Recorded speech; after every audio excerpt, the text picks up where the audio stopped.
डिझेलचा तुटवडा आणि शेतीची कामं रखडलेली असं चित्र आहे। डिझेलच्या टंचाईमुळे शेतकरी त्रस्त झालेत। दरम्यान डिझेलच्या नियोजनाचे जिल्हाधिकाऱ्यांना आदेश देण्यात आल्याचं मुख्यमंत्र्यांनी म्हटलंय।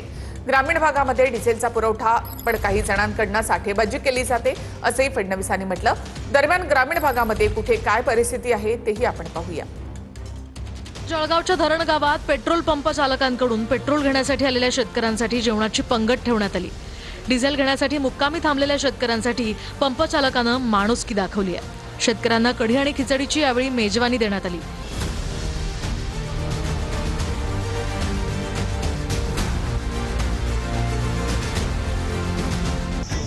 परभणीत पेट्रोल पंपावर पेट्रोल डिझेल भरण्यासाठी वाहनांच्या रांगा लागल्यात। वसमत रोडवरील अमोल पेट्रोल पंप आणि जिओ पेट्रोल पंपावर सुद्धा डिझेल घेण्यासाठी कॅन घेऊन नागरिकांनी रांगा लावल्या।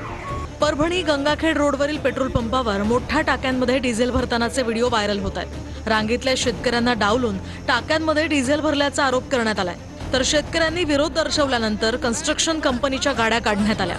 वाशिम शहरात डिझेल आणि पेट्रोलचा आजही तुटवडा कायम आहे। रिसोड रोडवरील टिल्लुमल पेट्रोल पंपावर पहाटे 4 वाजल्यापासून डिझेलसाठी शेतकऱ्यांनी रांगा लावल्यात। डिझेल मिळत नसल्यानं शेतकरी त्रस्त झालेत।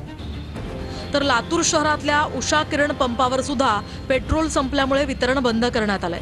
डेपोमधून पुरवठा सुरळीत होत नसल्यानं पेट्रोलचा तुटवडा असल्याचंही सांगण्यात येत आहे। भोकरदन शहरातल्या सिल्लोड रोडवरील पेट्रोल पंपावर नागरिकांनी सकाळपासूनच गर्दी केली आहे। पेट्रोल डिझेलचा टँकर येण्यापूर्वीच डिझेल घेण्यासाठी शेतकरी बांधव कॅन घेऊन पंपावर दाखल झाले। इंधन मिळत नसल्यानं शेतकऱ्यांची शेतीची कामंही खोळंबली आहेत। गेल्या 9 दिवसांपासून पंपावर वाहनांच्या रांगा लागल्या असून चिखलीमध्ये रात्रीपासून पेट्रोल डिझेलसाठी रांग पाहायला मिळते। तर सकाळी सुद्धा वाहनाची 1 ते 1.5 किलोमीटर पर्यंतची रांग या ठिकाणी लागली होती। यामध्ये ट्रॅक्टरची संख्या जास्त आहे। बुलढाण्यामध्ये मध्यरात्री डिझेलसाठी पुणे नागपूर महामार्ग ट्रॅक्टर चालक आणि शेतकऱ्यांनी रोखून धरला होता। डिझेल मिळत नसल्यामुळे शेतकऱ्यांची कामं खोळंबली आहेत, त्यामुळे शेतकऱ्यांनी वाहतूक रोखून धरली होती। तर मुक्ताईनगरच्या कुऱ्हा परिसरातील पेट्रोल पंपावर पेट्रोल डिझेलची भीषण टंचाई पाहायला मिळते।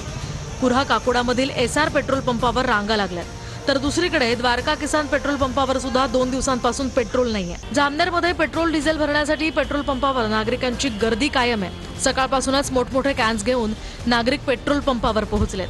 मुबलक साठा उपलब्ध असून गरजेव्यतिरिक्त पेट्रोल डिझेल खरेदी करू नये असं जिल्हाधिकाऱ्यांनी आवाहन केलं होतं।